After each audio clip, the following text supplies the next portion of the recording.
When the YouTube stream is started?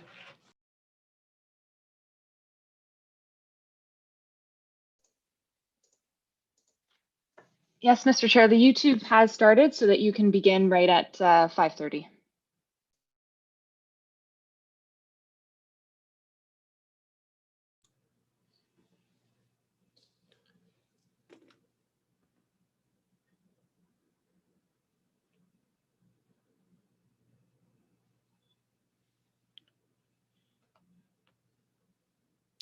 Good evening and welcome to our virtual Committee of Adjustment meeting. On your screen, you'll see members of our Committee of Adjustment. Now, behind the scenes, we have many staff members with us this evening, and even though you won't see them, you might hear them chime in from time to time. Our Secretary Treasurer is Lindsay Stamen, and our Clerk is Elizabeth Fawcett, who will be hosting the meeting and running the Zoom platform from behind the scenes. Now, the agenda and schedules for this meeting have been posted on the city's website on Dash. So if you don't have those documents and you'd like to follow along, you might want to access them now. So we have two agenda items for this evening, and I'd like to share with you the format that I'll be using to navigate through each application.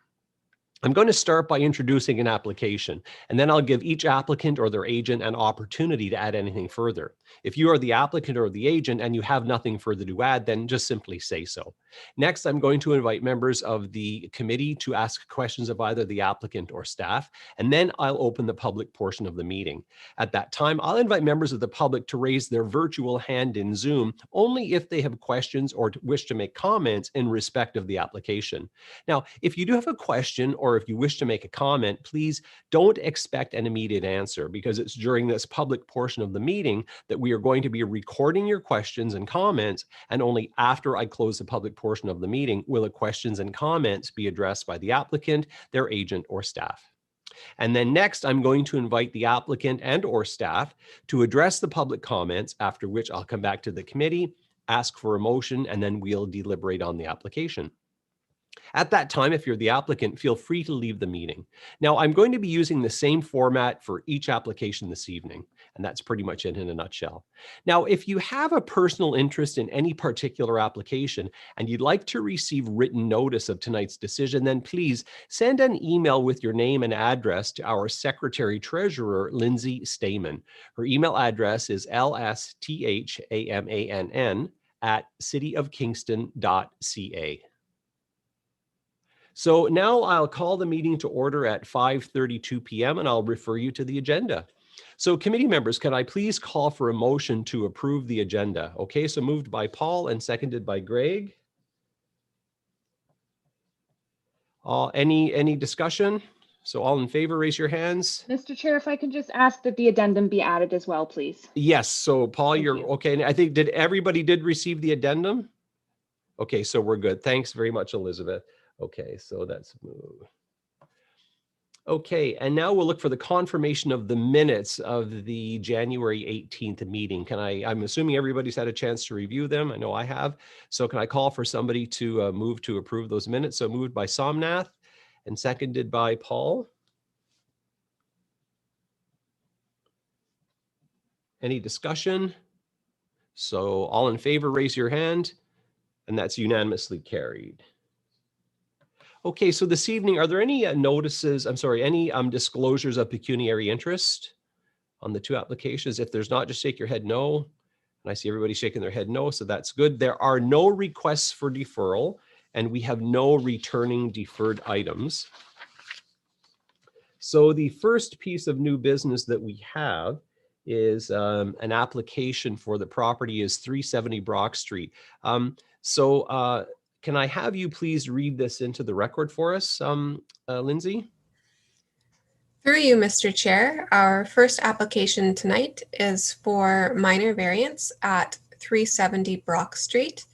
The file number associated with this application is D13001-2021. Megan Robidoux will provide a presentation on behalf of the city for this application. Great, thank you. Perfect. Can you hear me okay? Yes, very well. Thank you, Megan. Awesome. So thank you, and through you, Mr. Chair. Good evening. My name is Megan Robidoux, and I'm a planner with the City of Kingston. This is a minor variance application for 370 Brock Street. Next slide, please. The purpose and effect of the application is to increase the maximum permitted residential building depth and the maximum percentage of lot coverage to construct a new one-story rear addition. Next slide, please. So here you can see the key map that was included in the staff report. The property is situated on the south side of Brock Street, between Division Street to the east and University Avenue to the west. Next slide, please. The applicant is requesting relief from section 6.3E of zoning bylaw 8499, maximum percentage of lot coverage. The maximum percentage of lot coverage is 33.3%, and the applicant is proposing 46% coverage of the total lot area. Next slide, please. The applicant is also requesting relief from section 6.3G of the zoning bylaw, maximum permitted residential building depth. Based on the average building depth of the adjacent buildings at 368 and 372 Brock Street, the maximum permitted residential building depth is 21 meters, and the applicant is proposing a total building depth of 24.5 meters. Next slide, please. The subject property currently contains a 2.5-story 4-unit dwelling. The applicant is proposing to demolish the existing 1-story rear addition and replace it with a new 1-story 45 square meter rear addition. The new rear addition is proposed to facilitate the conversion of the existing 4-unit dwelling containing a total of 6 bedrooms to a more functional 2-unit dwelling containing a total of 8 bedrooms. Private access to both units will be provided at the front of the existing building off of Brock Street. 2 parking spaces are to be maintained in the rear yard and accessed via the existing right-of-way easement, which is across the neighboring property to the west. Next slide, please. As you can see here, the proposed addition contains 2 bedrooms, a bathroom, and a laundry area. Next slide, please. Notice of this application was provided in accordance with the Planning Act. To date, we've received 2 pieces of correspondence regarding this application. Next slide, please. The requested variances maintain the general intent and purpose of both the City of Kingston Official Plan and Zoning Bylaw 8499. The proposal is desirable for the appropriate development and use of the land, and the requested variances are minor in nature. As such, the proposed application meets all 4 tests under subsection 45(1) of the Planning Act, and the application is being recommended for approval subject to the proposed conditions. With that, I leave this in your hands, Mr. Chair, and I'm happy to answer any questions. Great. Thanks very much, Megan. Just for clarification, you said there were 2 pieces of correspondence. I've only seen 1. Okay, perhaps Elizabeth can provide some further clarification on that. I know there was an email received at the end of the day from Greg Lightfoot, which I was including in the correspondence. Okay, you're right. That was the second piece of correspondence. Okay, we got, and the other one was from a resident, Miss Joan Bowie. That's correct. Got it. Okay. All right. I think we're good to go. So at this point, I'd like to call on the applicant or their agent to please identify themselves by name and address. If we could bring you into the meeting, please. Hi, Mr. Chair. Thank you very much. My name is Paul Hungler. I'm the applicant. My wife, Sarah, and I, as well as my partners, Jeff and Steph, we're the owners of 370 Brock Street. Do you need my home address as well? Yeah, if you could. Yeah, it's 106 Lakeshore Boulevard here in Kingston. And Megan did a really good job of summarizing what we're proposing. As she mentioned, there's a small addition at the back that we're demolishing and proposing the new addition, and just some reconfiguration to deal with some safety issues with COVID and some shared bathrooms and different things that are currently in the home to try and restructure it to make it in line with today's usage. Good. Okay. Thanks very much for that. And on that note, sorry, but I don't think I received the second piece of information. I got Mrs. Bowie's remarks, but I wasn't sure I didn't get Greg. So at some point that'd be great. Would it be possible, Lindsay, to forward that on to Paul? I mean, I'm assuming, Paul, we have your email address? Yes. Okay. That'd be great. Okay. All right. So then I guess in the meantime, I'll turn things over to the committee and ask the committee members if you have any questions for the applicant or staff. So Paul.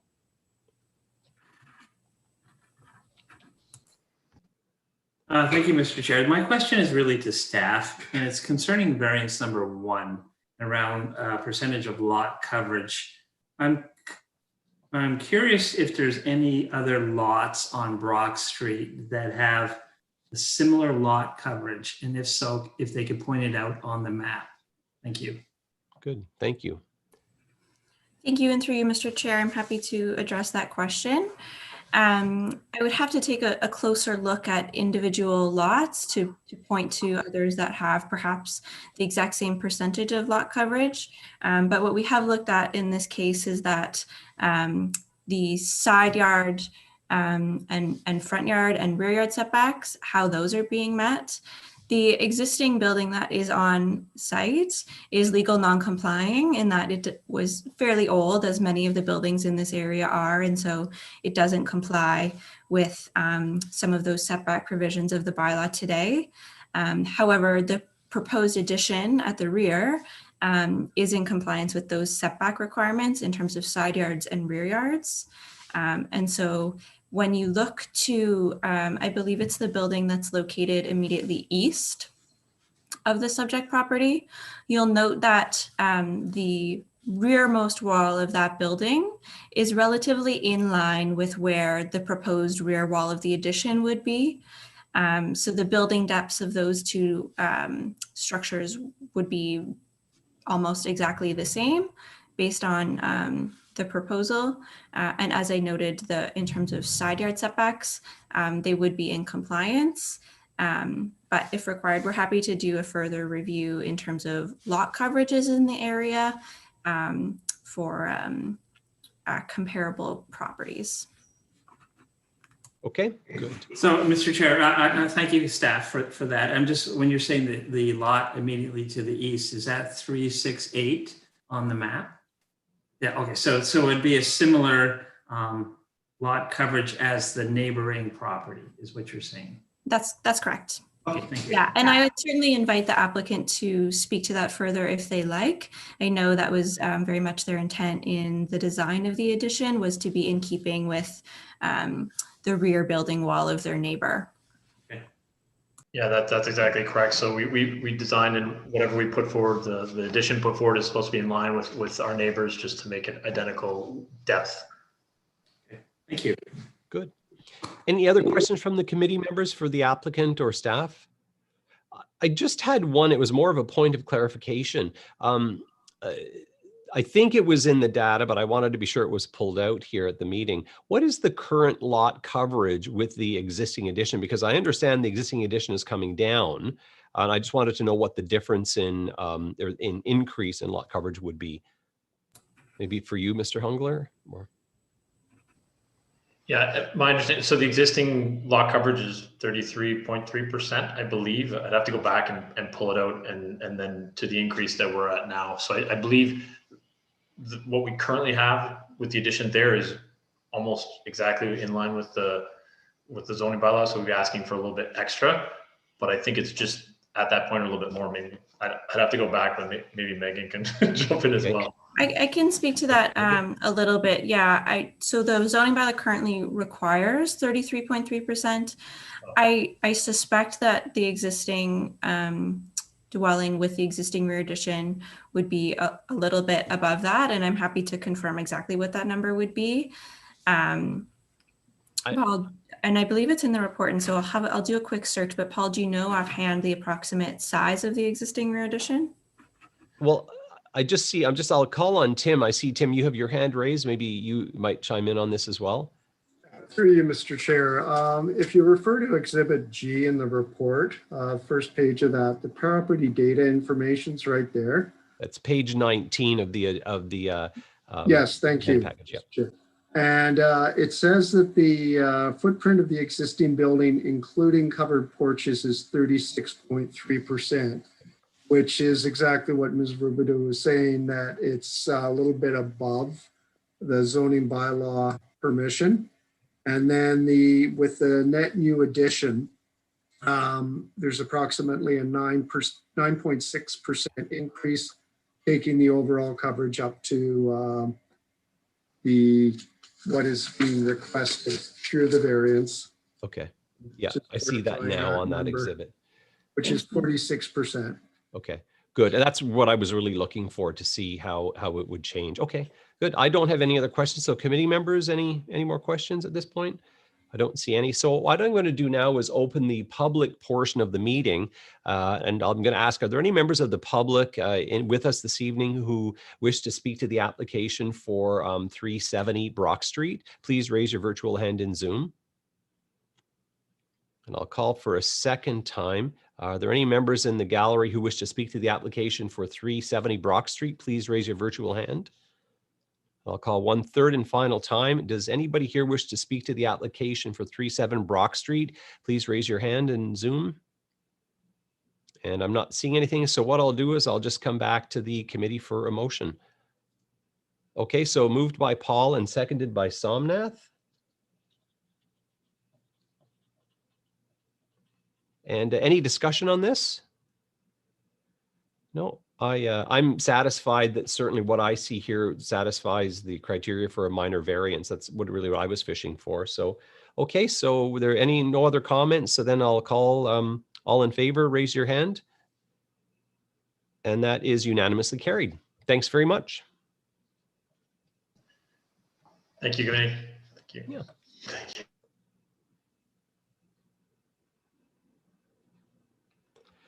Okay, so now we'll go on to our next application, which is for permission, 662 Portsmouth Avenue. So Lindsay, can I have you read that into the record, please? Through you, Mr. Chair, this is an application for permission, file number D13067-2020 at 662 Portsmouth Avenue. Golsa Kirmogadam will give a brief presentation on behalf of the city for this application. Great, thank you.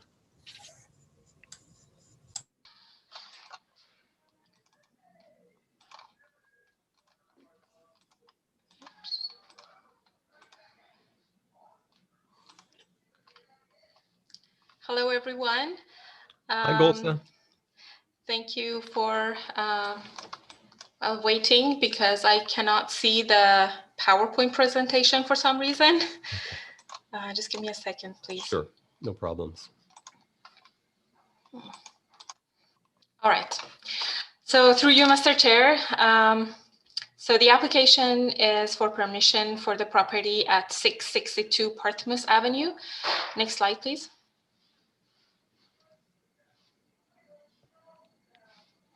The purpose and effect of the application regarding 662 Portsmouth Avenue is to convert an existing legal non-conforming detached accessory structure within the interior side yard of the property into a second residential unit. The existing accessory building has a 0.6 meter setback from the interior side lot line. No building addition has been proposed to the existing structure. Next slide, please. The property is located at the northwest corner of Portsmouth Avenue and Phillips Street and is currently developed with a single detached dwelling house and a detached 48.7 square meter accessory structure, which was originally built in 1950s. Prior to the passing of the zoning bylaw, the property is surrounded by single detached dwelling houses. Next slide, please. The proposed development is designated residential in the official plan. The predominant use of the residential designation is residential dwellings, including single detached dwelling. The continued residential use of the primary building and the proposed second residential unit within the existing detached accessory building are compatible with the adjacent residential uses. Next slide, please. The subject property is zoned one family dwelling zone A2 in the city of Kingston zoning bylaw number 8499. The detached accessory structure is deemed a legal non-conforming use since the original structure existed prior to the passing of the zoning bylaw number 8499 in 1975.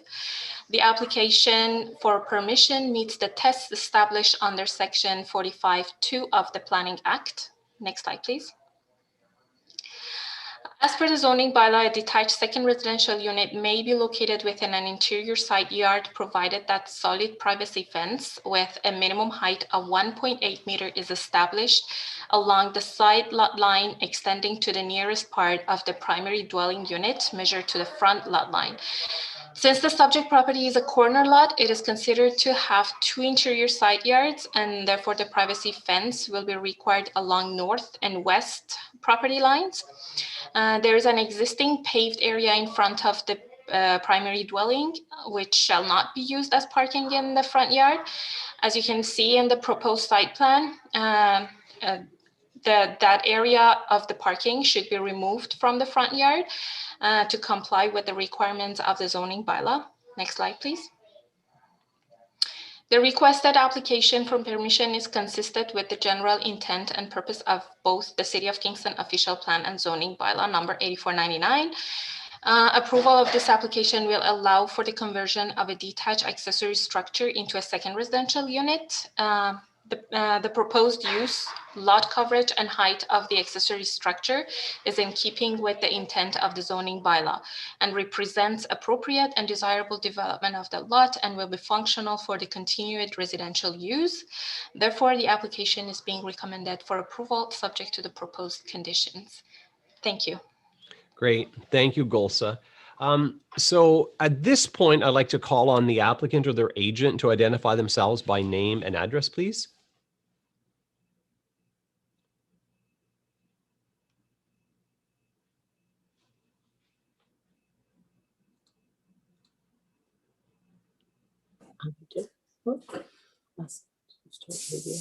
Okay. Oh, hi. Hi. Hi. Yeah, I bought the house in 2010. Oh, can I just have you state your name and address for the sorry. record?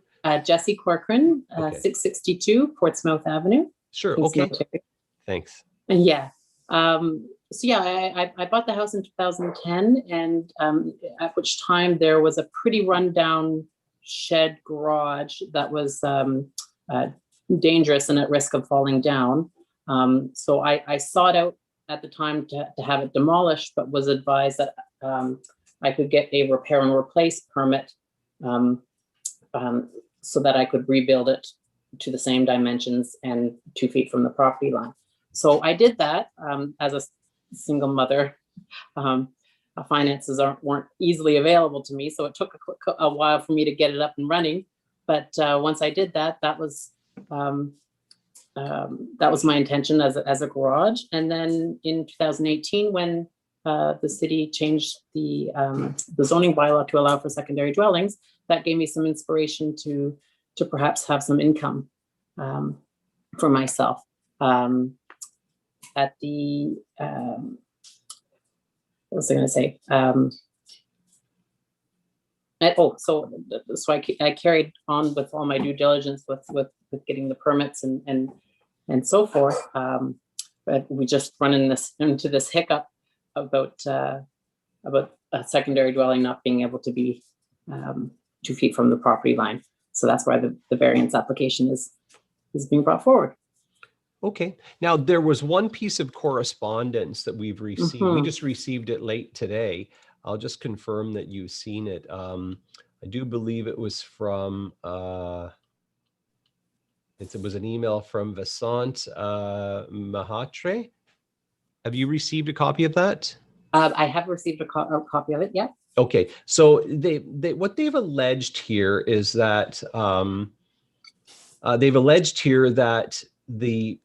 it's not really a repair and replace. Rather, it looks like the legal non-conforming structure was physically removed, and that now a new construction was going up, which suggests that it falls outside the purview of what we have before us here by way of the application. Can you speak to that at all?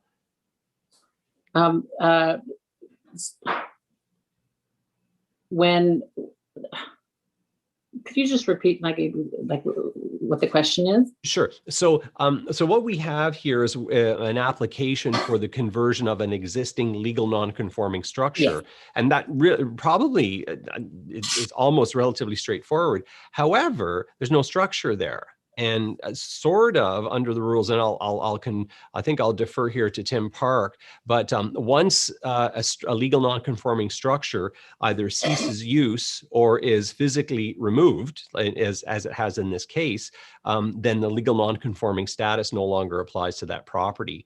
But can you bring us through? I mean, your neighbor is saying that the structure has been removed. Has it been removed? It was torn down, and then the concrete pad was poured to the exact same original dimensions. Okay, so it was in fact though removed.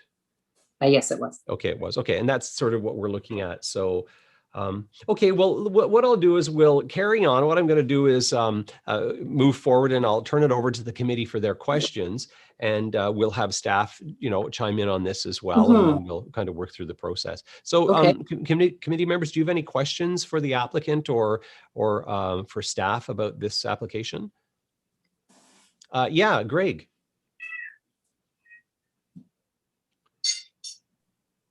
Yeah, through you, Mr. Chair. I drove by earlier today and I just would like clarification. So I think it's on Phillips Street. There's kind of a gap in the fencing. Is that where the new driveway is going to be, where you're going to park in the back? And if so, are there any issues? Have you run into any issues with the city with you building a driveway there and installing the new parking spaces? It was. Oh, can you hear me? Yeah. Yes. Fine. Yeah. There was already an existing entrance into the back of my property, and it was established when they were pouring the curb, when they were building the road. So prior to my buying it, so that's why I've used it now as the established driveway. Okay. Thank you. Okay, good. Any other questions from, yes, Paul?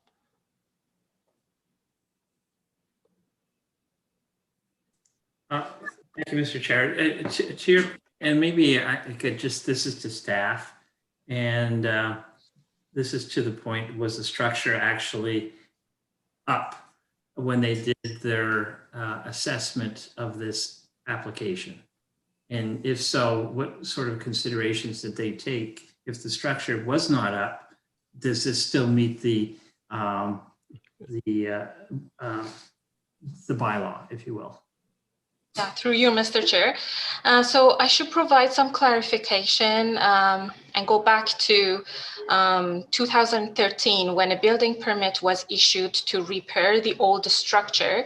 The building permit was issued to repair the structure, and at that time it was confirmed that the old structure was a legal non-conforming structure, and at that time the building was removed.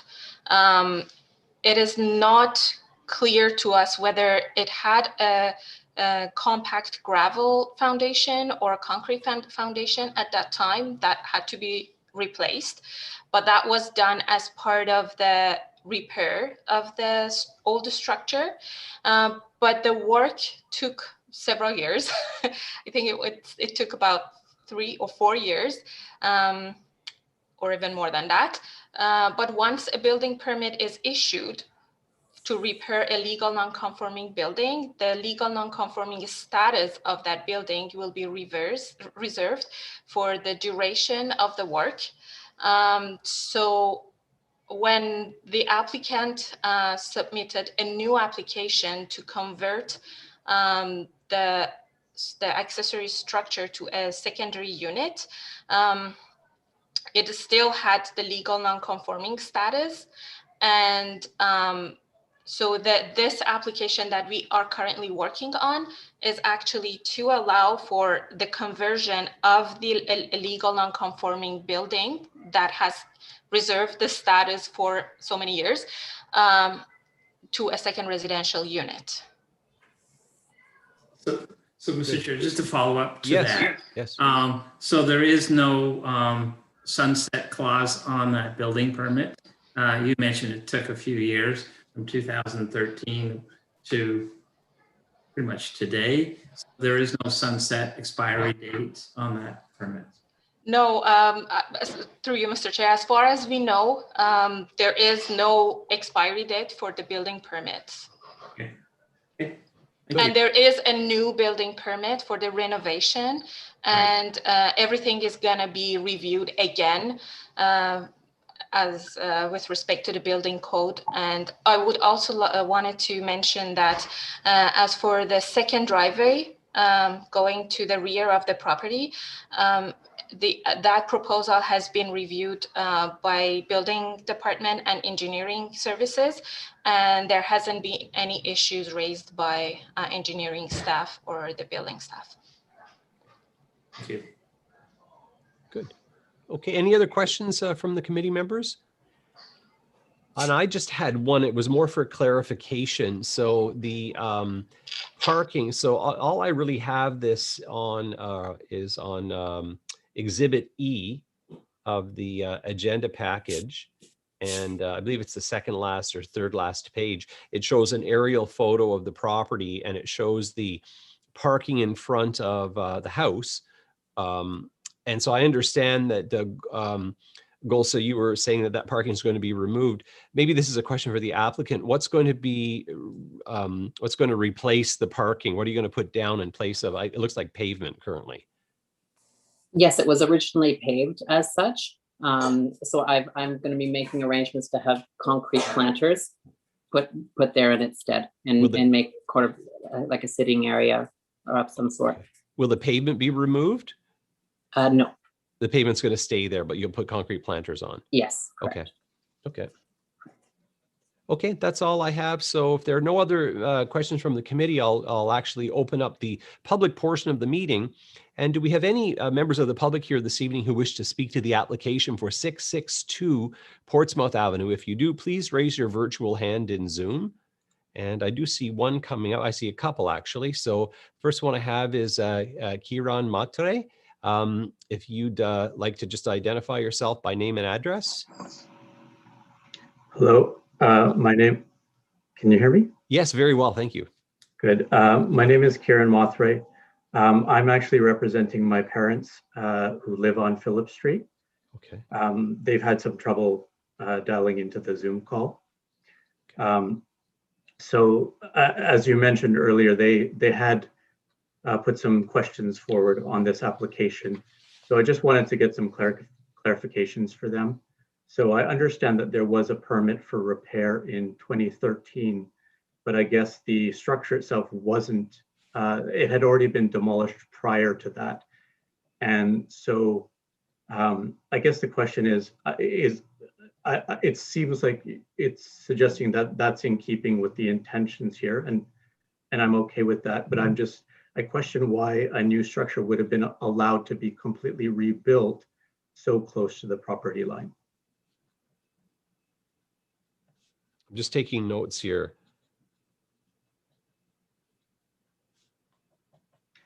And then, and then there was the second part of the question is, I understand this is a conversion, and I just want to be clear, what does that mean?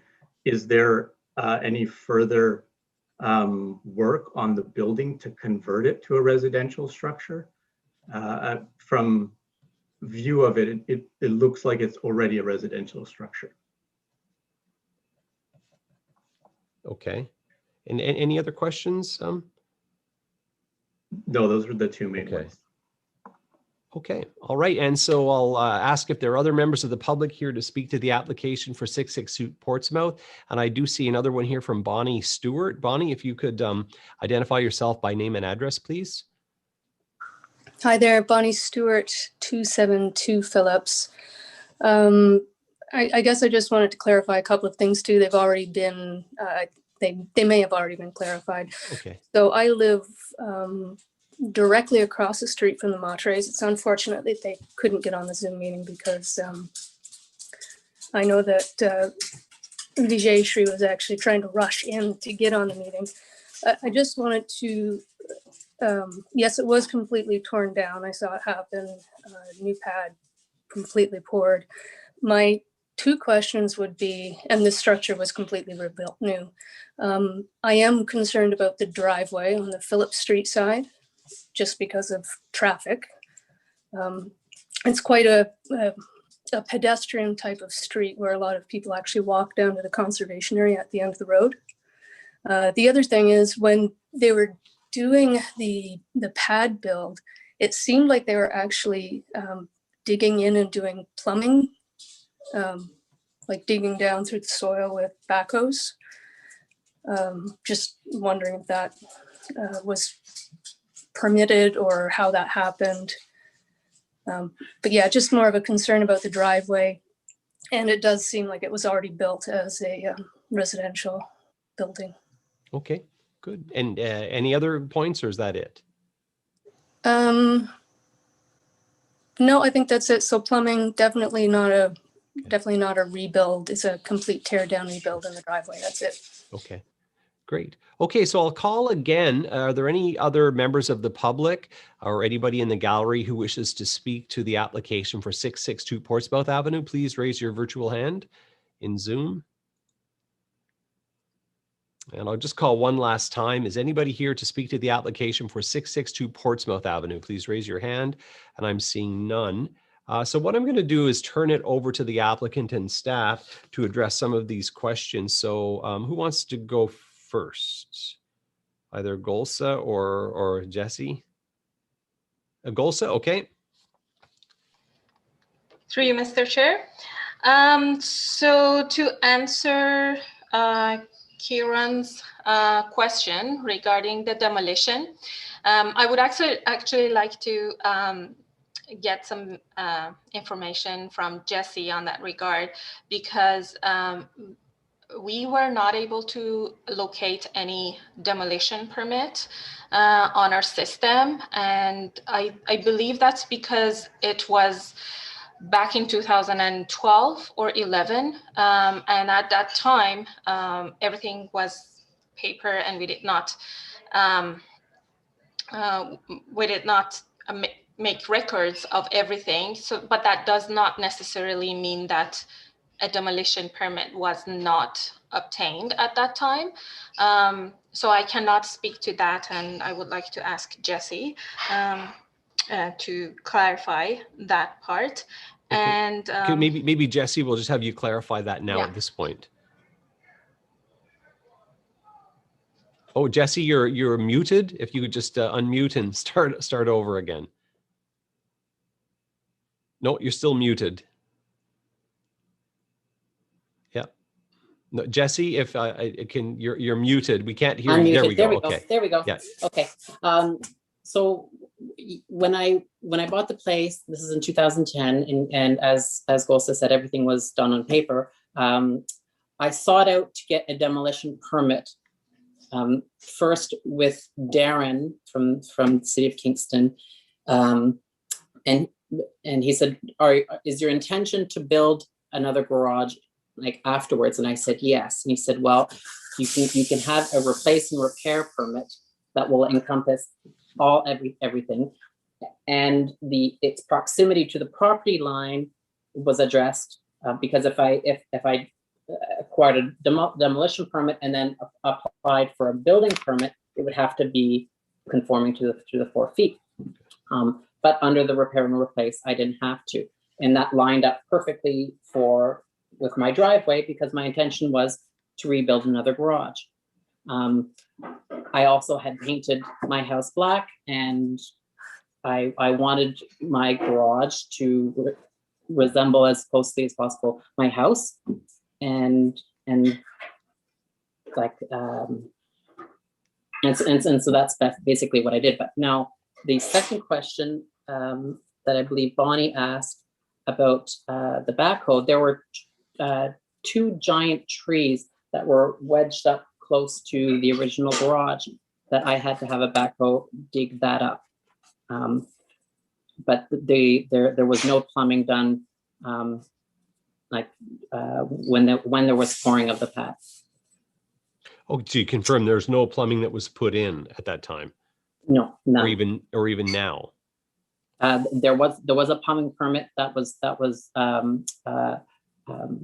applied for last year. Okay. And has already been closed as well. Okay. Okay, so, all right, so Golsa, we'll go back to you. So we were talking, the first one is about the repair for the fact that the demolition permit was, we believe, is covered under the repair and replacement. Yes. The second question was why rebuild a new structure close to a property line, but I guess that doesn't apply at this point. Yeah, through you, Mr. Chair. I think second question, Kieran's second question was about converting. I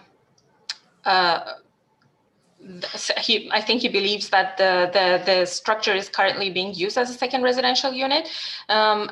We cannot confirm that because it appears that it's being used as storage, confirming the use of the building as a residential unit is beyond the scope of minor variance application. Okay. And the structure being used as a storage is permitted. Okay. And another question was from Bonnie regarding the driveway and traffic. Again, I would like to repeat that the application has been reviewed by engineering services, and no issues regarding traffic has been raised by the staff. Okay. And just the one other note that was on there about, I think Jesse mentioned this as well. It was, I think, a follow-up on my question. If the front, the parking in front of this structure is to be removed, is leaving the pavement in and putting concrete planters on it sufficient, or does the city, would they not normally require it to be pulled out and seeded or something? As long as it is decommissioned in some way and Okay. it cannot be used as a parking space, Okay. then that's fine. It doesn't have to, they don't have to replace the material. We just have to make sure that it's not used as a parking area. Personally, I'd be sad to see that go even as a turnaround. It kind of makes sense to keep it there, but anyway, I understand the rules are what they are. Okay, that's good. So I think we've covered off all those questions. So what I'll do then is turn it back to the or the committee. Members, do you have any questions of the applicant or staff? Seeing a bunch of shaking heads. No. Okay, so I'll turn it back to the committee for a motion. How would you like to proceed? Yeah, so moved by Greg and seconded by Vincent. All right, any discussion? None at all. Okay, so all in favor then of the application, raise your hand physically, and it's unanimously carried. Okay, that's done. Thank you very much, committee. Thank you. All right, thanks very much, Golsa. Thank you very much and have a good evening. Thank you. Okay, so just moving along in our agenda now. I just got to go back to the top.